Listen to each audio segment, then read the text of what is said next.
സെറിക്കനുടെ ചുറ്റുപാട് കാര്യങ്ങളെല്ലാം വളരെ നന്നായിട്ടുണ്ട്. മീനാക്ഷി സെറിക്കനെ വളരെ ഇഷ്ടപ്പെട്ടു. ഞങ്ങളത് ഉറപ്പിച്ചു. ഇനി മേലെ നീ മീനാക്ഷി ആവശ്യമില്ലാതെ സെല്ല് ചെയ്യരുത് കേട്ടോ.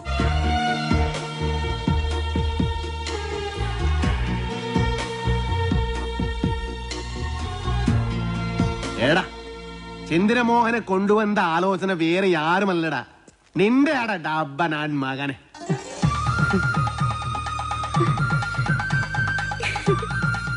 അല്ലെങ്കിലും ഈ ചന്ദ്രമോഹൻ ആള് നല്ലവനാ. പക്ഷേ ഒരു കാര്യം, ഗൗരിയുടെ കല്യാണം കഴിഞ്ഞ് ഇത് നടക്കൂ. മതി, രണ്ടും ഒരുമിച്ച് നടത്താലോ. അവിടുത്തെ സംസാരമൊക്കെ കേട്ടല്ലോ. ഉള്ളിലോരോന്ന് വെച്ചിട്ട് വെറുതെ ബലം പിടിക്കല്ലേ. ഇത് തന്നെയാണ് പറ്റിയ സമയം. ഞാൻ നിന്റെ മനസ്സിലുള്ള കാര്യം ആശാനോടും മുരുകനോടും പറയാൻ പോവാ. അവര് പിന്നെ മല്ലയായിട്ട് സംസാരിക്കട്ടെ.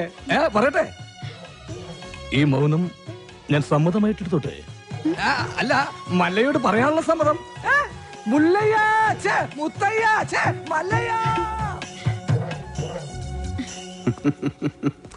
ഈ പ്രായത്തിൽ ഇനി കല്യാണം? അതിന് ഗൗരിക്ക് അത്ര പ്രായമായിട്ടില്ല. ഞാൻ എന്റെ കാര്യമാണ് പറഞ്ഞത്. ഈമന്റെ കാര്യം നടക്കട്ടെ. എനിക്കിനി അങ്ങനെയുള്ള ആശകൾ ഏനും ഇല്ല. ചുമ്മാ ചാടാണെങ്കിലേ ഇപ്പൊ തന്നെ ലേറ്റാ. വേണമെങ്കിൽ ഇപ്പൊ പറയണം. അതെല്ലാം ശരിയാകുന്നില്ല. ഓ, അത് ശരി. അപ്പോ വിവാഹം കഴിക്കാൻ പറ്റാത്ത രീതി ശാരീരികമായ എന്തെങ്കിലും കുഴപ്പമുണ്ടോ? വേണ്ടാത്തത് പറഞ്ഞാലുണ്ടല്ലോ ഓടിത്തിനോട് കാത്തേ. പിന്നെന്താ സമ്മതിച്ചാല്? ഞാനത് പറയണോ? ഞാനത് ഹേളുവെക്കാം. മുരുക വേണ്ട. മക്കള് നന്നായി കാണണമെന്നുള്ളൊരു അച്ഛന്റെ ദുരാഗ്രഹം കൊണ്ട് ആലോചിച്ചതാ. അതുകൊണ്ട് അർഹതയില്ലാത്ത ഒരു ബന്ധമാണെന്ന് അറിഞ്ഞിട്ട് പോലും. അർഹതയില്ലാത്ത എനിക്കാണ് ആസാനെ. ഞാൻ ആരാണെന്ന് അറിഞ്ഞാൽ എല്ലാരും എന്നെ വെറുക്കും. ആസാനും ഗൗരിയും എല്ലാരും. അതുകൊണ്ട് മല്ലയെ കുറിച്ച് ഇനി എന്തറിയാനാ? എടാ, നീ അറിയാത്ത ഒരാൾ എന്റെ ഉള്ളിലുണ്ട്. അത് ഈ നാട്ടുകാർക്ക് അറിയാം, ഈ ആസാൻ അറിയാം. അതാരാണെന്ന് അറിഞ്ഞിട്ട് ആസാൻ തന്നെ തീരുമാനിക്കും. ആസാന്റെ മകൾക്ക് പറ്റിയ ആളാണോ ഞാനെന്ന്. മല്ലയ്യ പറയുന്നതൊന്നും എന്നെ ശരിക്ക് പറഞ്ഞു തരാം. പണ്ട് കുറെ കാലം മുമ്പ് നാട്ടുകാരുടെ പണവും കത്കൊണ്ടുപോയ ആസാനെ ഈ ഗതിയിലാക്കിയ ഒരു കള്ള ഹുടുകനെ ആസാൻ ഓർമ്മയുണ്ടോ? ആ ഹുടുക ആന പണം കത്കൊണ്ടു പോകുന്നു എന്ന് കരുതിയിട്ടല്ലേ ആസാൻ എന്നെ തടഞ്ഞത്. പക്ഷേ ശരിക്ക് നടന്നത് എന്താണെന്ന് ആസാൻ അറിയാം.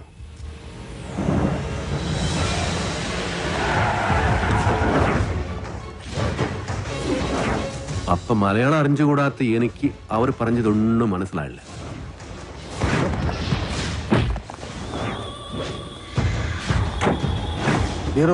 ആ ദുഡിൻ പെട്ടി എത്കൊണ്ട് ഓടൂ. ഓട്, ഓടിടോ.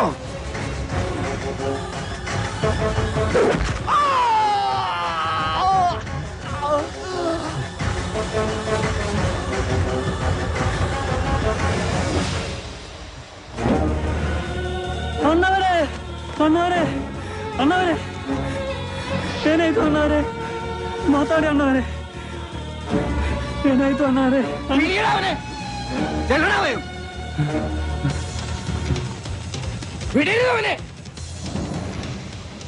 അതാരാ ചെയ്തത് എനിക്കറിയില്ല. അത് കണ്ടുപിടിക്കണോ അവരോട് പകരം ചോദിക്കണോ അല്ല ഞാനിവിടെ വന്നത്. പക്ഷേ എല്ലാവരുടെ കണ്ണിലും ഞാനിപ്പോ കള്ളന. സ്വന്തം മകനെ പോലെ സ്നേഹിച്ച മനസ്സിനെ പറ്റിയ സാധ്യത.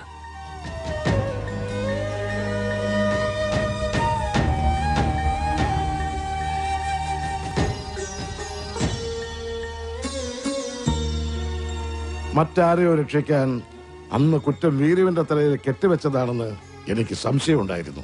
പക്ഷേ കുറുപ്പച്ചനോട് ഞാൻ പലയാവർത്തി ചോദിച്ചിട്ടും വീരുവിന്റെ പേര് തന്നെയാണ് അയാൾ പറഞ്ഞത്. പിന്നെ ആ സത്യം അറിയാവുന്നത് മിണ്ടാമയ്യാതെ കിടക്കുന്ന ഉണ്ണിത്താനാണ്.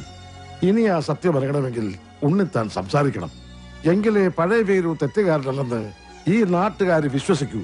ഒരു തെറ്റ്, ഒരേ ഒരു തെറ്റ്, അത് മാത്രം ഞാൻ ചെയ്തുള്ളൂ. അത് ആസനോടാ. എനിക്ക് രസവരാൻ വേണ്ടിയ അങ്ങനെ ചെയ്തു. എല്ലാ ചട്ടമ്പകളുടെയും അവസാനം ഇങ്ങനെയൊക്കെ തന്നെയാ.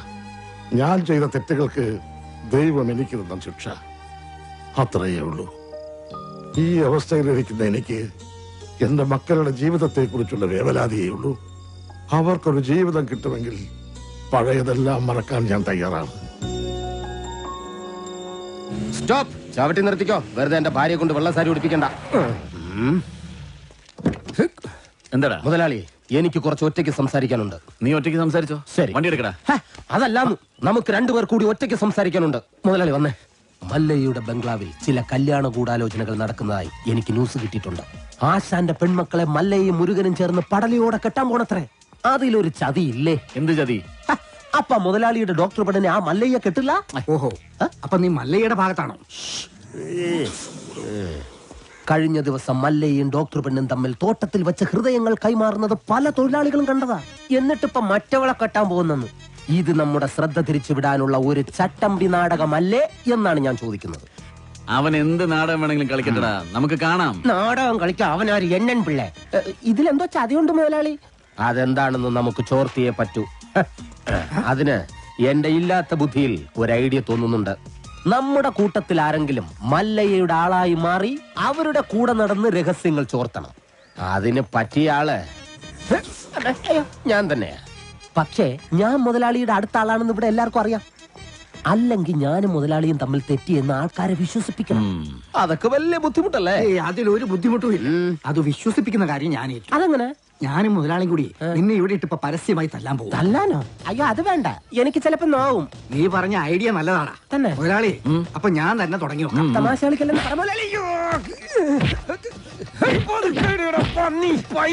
ഒറിജിനാലിറ്റി ഇല്ലെങ്കിൽ വിശ്വസിക്കില്ലടാ. ചോര ചീറ്റണം.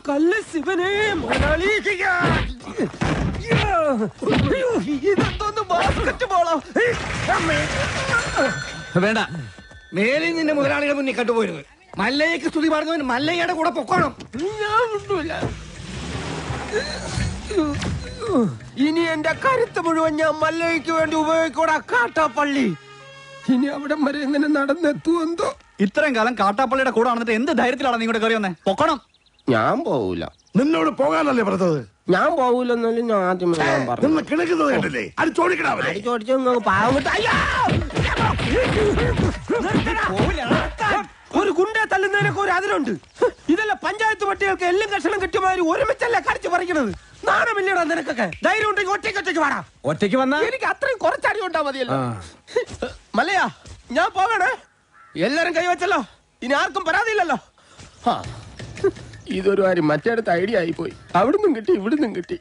ഇനി മരിച്ചാൽ ഐഡിയ പറയില്ലേ?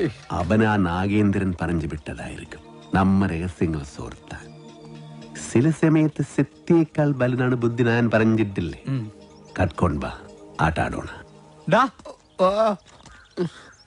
ഇന്നിനി വയ്യ, നാളെ വന്ന് ബാക്കി വാങ്ങിച്ചോളാം. ഇങ്ങ് വാ, പറയട്ടെ. എന്നെ തല്ലാനല്ലാന്ന് സത്യം ചെയ്താൽ ഞാൻ വരാം. ശിവനെ കൊണ്ടാണേട്. നീ മര്യാദക്ക് ഇവിടെ നിക്കുമോ? അയ്യോ, ഞാൻ മര്യാദയ്ക്ക് നിൽക്കുന്നേ. പക്ഷെ അടികൊണ്ട് ഇങ്ങനെ ആയിപ്പോയതാ സത്യം. ആ കാട്ടുപുളിയെ ശരിയാക്കാൻ ഞങ്ങള് പലതും ആലോചിക്കും. അതൊന്നും ആരും അറിയാൻ പാടില്ല. ആരും അറിയില്ല മല്ലയ്യ. ആശാനെ, എന്താടാ? കണിയാന്റെ അടുത്ത് മുഹൂർത്തം നോക്കാൻ ചെന്നപ്പോ അയാള് പറയുന്നു ഉടനെ എങ്ങും പറ്റിയ മുഹൂർത്തമില്ലെന്ന്. പിന്നെ ഞാൻ കത്ത് കാണിച്ചൊരു വരട്ടിയപ്പോ ഒരു ഉഗ്ര മുഹൂർത്തങ്ങളെ കുറിച്ച് തന്നു. അവന് കല്യാണത്തിലുള്ള ഒരുക്കങ്ങൾ നടക്കട്ടെ. ഈ മല്ലയ്യ കല്യാണം കഴിക്കാൻ പോണ കല്യാണ പെണ്ണ പുറത്തു പറയണ്ട. കാട്ടാപ്പള്ളി കെട്ടാൻ വന്ന ഡോക്ടർ പെണ്ണ.